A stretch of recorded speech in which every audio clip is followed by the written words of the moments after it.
What is going on, everybody? Today we are finally going over something that should have been done a long time ago, which is assembling and setting up your Madira Design wedgie sled. So starting out, this is everything that should come in your box, unless you ordered it as the full wedgie sled set, which comes with a set of wedgies. That excluded, this is what should come in your box. Obviously, you have your sled, which is done and ready to go, except for the miter bar. Speaking of miter bars, it comes with this MICROJIG zero play miter bar. We're definitely going to get into this. I know that people have a lot of questions about this. You also should have a distance gauge, which is fully adjustable forward and backwards. And then you have your fall off bar, which you put on the opposite side of the blade, which helps your pieces fall away from your table saw blade. Now, before I go any further into this, I really want to specify something. This set is not made to pull out of the box, put on your table saw, and start going.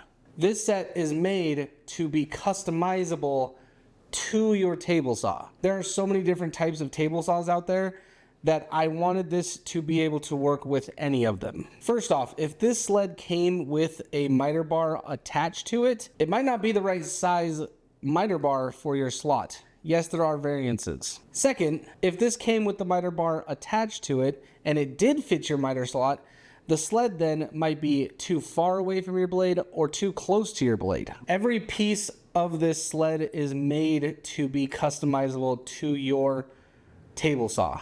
And that is what I'm going to be showing you guys today, is how I set it up on my table saw, and hopefully that transcribes over to your table saw.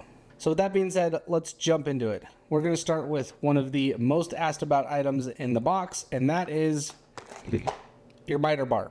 How do we attach it? Where do we attach it? Is this the right one to use? All of those questions. First off, about this miter bar. This is the MICROJIG zero play miter bar, and it comes with every single set that I send out. You guys do not actually pay for this bar in the set, meaning it's not rolled into the price of the sled, because this isn't mine. I don't make this miter bar, and I don't feel comfortable buying it and then reselling it to you guys at a higher markup. MICROJIG is an insanely good company, and they are very, very good to the woodworking community.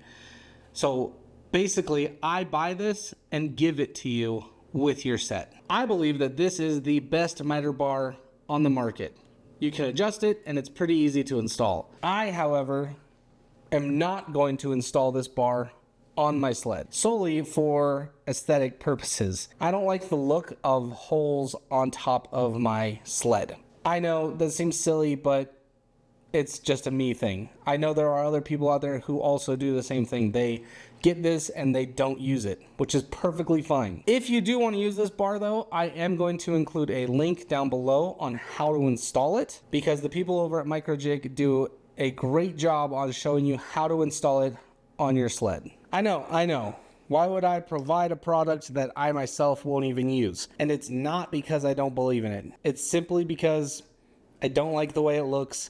I'm weird like that. So what will I be using instead of that? I will be using this. This is black HDPE. It's something that I use to make the wedgies out of that I sell to all of you guys. This is also the same type of material that a plastic cutting board is made out of. What I've told people before is to head to your local Walmart, buy a $2 plastic cutting board, and you can get a lot of miter bar strips out of that. If you just look up on YouTube, DIY miter bar, you will get tons of videos on how to cut your own and how to make your own, whether it's out of HDPE or a hardwood. Either one should work fine. I have plenty of HDPE lying around, so that's what I'm going to use. So what you're going to do is you're going to take your miter slot and measure the distance of it, obviously. You want your miter bar to be as snug as possible in there without getting stuck. This one is 3/4 of an inch thick or wide. I will admit sometimes I don't cut it perfectly the first time, which is good to have extra stock so you can get it right the second or third time. Also, a good little tip when you're cutting this could be to just make it a little bit wider when you cut it, and then just cut it down as you go. But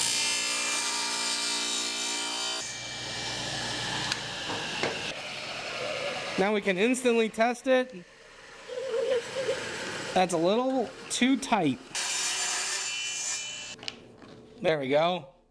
That is, dang, that's pretty perfect. I feel no wiggle in there, so I think we're about good there. Then I just cut my piece to match my sled. Now I'm just gonna countersink in some holes for some screws. All right, now that we've got our holes in there, I can show you guys how I line up my sled with my table saw. First of all, your sled is supposed to go like this. Fences run this way to your table saw, and your T-tracks should run with your table saw. That way, when you're setting your angle, it's like this. Okay? I want to cut off little to no part of my sled, but I also want it to be parallel to my blade here. So here's how I kind of figure that out. Grab your fence and simply make sure your other fences aren't touching this fence. Okay? Line it up with your fence, which should be parallel to your blade. And I just bring it in until I kiss my blade like that. And this is kind of how I know where my sled is going to sit on my table saw. So whether you're using this or you're using your own, you should be able to figure out more or less where you want your miter bar to be. Like this one where you need to drill through the top to set it. What I would do, mark out where your miter slot is and transfer those lines up with a square to where you need to set it. But since I'm not doing that, I'm going to show you how to do it with your own miter bar. So a lot of woodworkers who do this kind of a setup use super glue to super glue in their miter bar. HDPE and super glue don't really work that well together. So I'm going to be using double-sided tape. What I just put down there, a couple of little washers just to raise my miter bar up. That way it'll work. And I'm actually going to be using some double-sided tape to secure this to my sled. Put this more or less where I think it needs to go. Now, our fence is set. We know that when we put this up against the fence, it should be right about there. So now I just need to make sure that I get my miter bar more or less in the middle of this. And then we're just gonna set it down and push. And hopefully that double-sided tape will do its job and stick well to this. And we can just transfer it on. And now we hope we can raise this up. And there we go. Now my miter bar is set on there and I just have to screw it on. Got a couple of screws here. Make sure you're checking your screw length to make sure it's not going to go through your sled.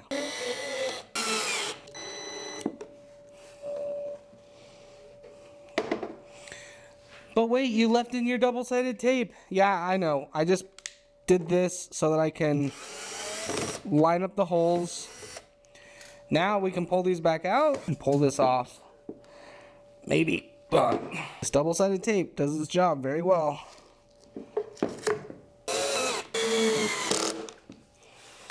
And that is how that should work. Now we should be able to move our fence and just slot this in. There we go. Now mine is looking really good. You can see the blade is moving just a little bit. So now we turn our table saw on and it'll cut this edge parallel to my table saw.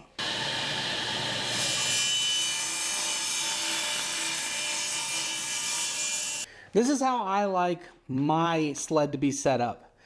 You don't have to set it up so close to the blade. It can be a little bit farther if you would like it to, but I just think that the closer to the blade, the better. Also, you can put more over and cut off more if you want. There's no right area to really have it. This is just how I like to have my sleds set up. Now let's move on to the next part, which is going to be your distance gauge. So this is your distance gauge, and this is meant to be over on this side of the blade, before your blade so that you can set a distance of how big you want your segments to be. Now, obviously, if you have this just like this, you go to make your distance, you're gonna bump this and bump this. You want this to be very stable so that it won't move. Which, you guessed it, you just need to make another miter slot to screw or glue onto the bottom of this. I still have plenty of HDPE material left over from this sled, so I'm going to use this to secure it to the miter slot. Now, this doesn't have to be as straight as this was, but it doesn't hurt. So we're just going to do the same type of method. We're going to line it up, push it flat against your table saw blade, raise your blade up if that helps, push it flat against your table saw blade, and then lay it on top. Flat against the blade, and lay it down on our tape. Then we can pull this out. Oh, it's a little tight in there. And secure it to our base. Okay, so now we have our sled installed. We have our miter bar. Actually, I think I like it to go the other way. There. We can now adjust it, tighten it down, and that's not going anywhere. The most important thing with the miter bar is not that it's so tight in there that it can't move this way. The only thing that matters is that it can't move this way. One of the final questions is about this fall off bar. I've had a lot of people ask me, how do you secure it to your table saw? What methods are best to use? Because this is meant to be here, right next to your blade, so that when you cut, the pieces just fall away from the blade. Otherwise, if you don't have this here, you're just going to be cutting, the pieces are going to fall right here, and they have oftentimes gotten sucked into the blade here, causing a lot of kickback. So that's why I include this in your kit. Here's the tricky part. Is it safe to just have this sitting here like this while you're cutting, while your blade is going like this? Not really. The only solution that I have really found that works, but is also a little bit scary to me for some reason, is magnets. So I have used this in both ways. I've used it where I just take it, set it there, and do my cuts, and it works okay. It usually tends to stay there or not wander off too far or get sucked into the blade, because technically it can't with your sled over here.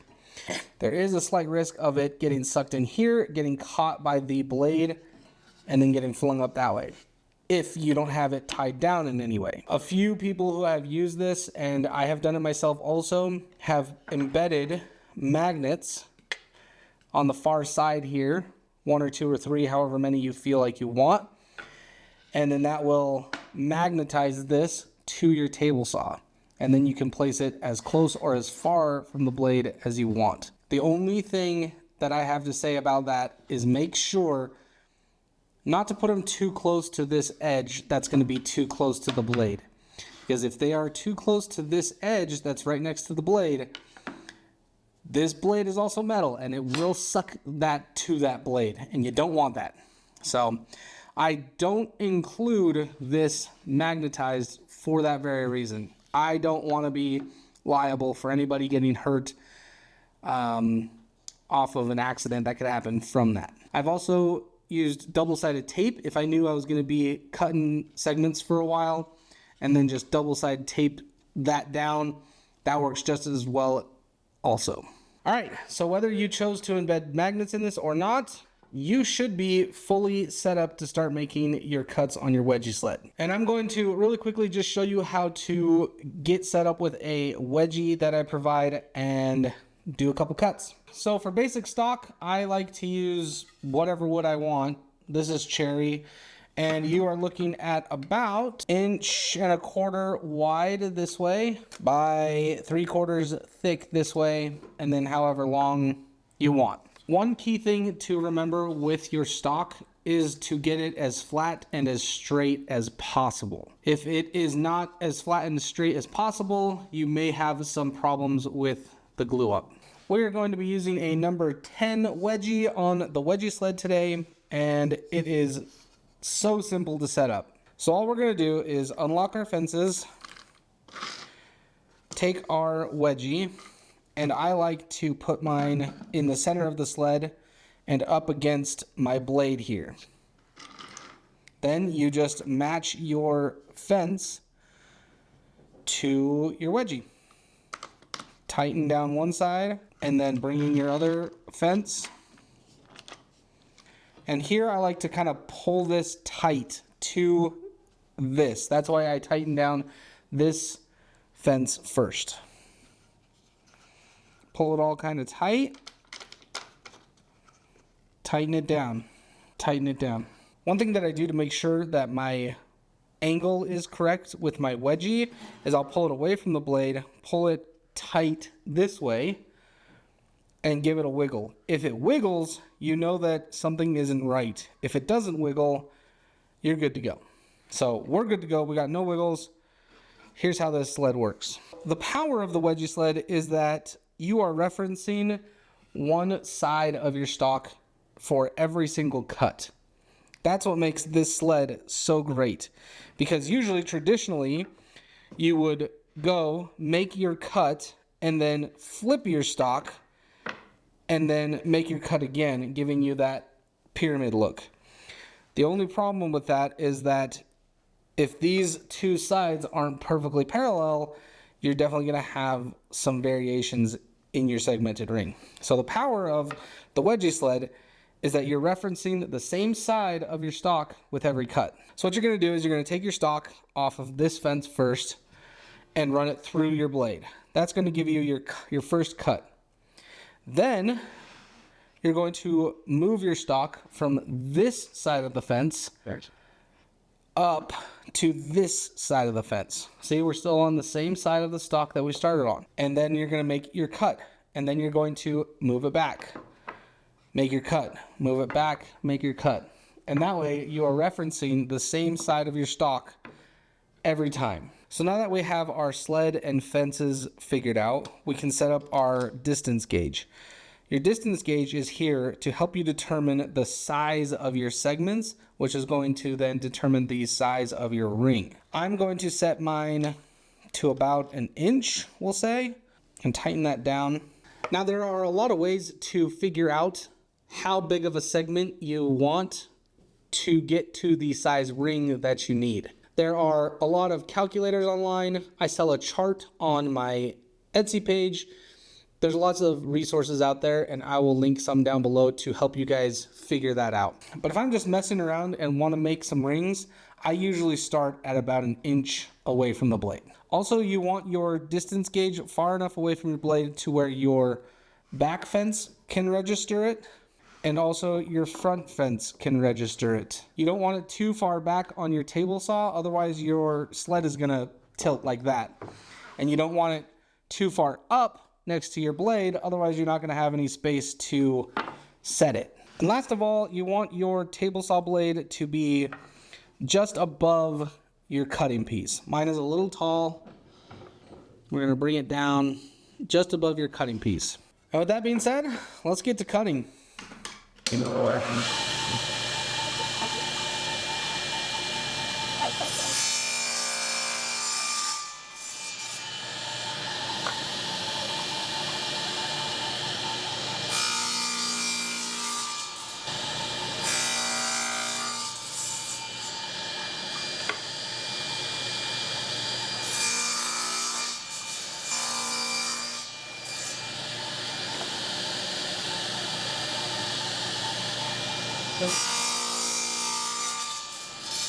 All right, and with that, let's see how we did.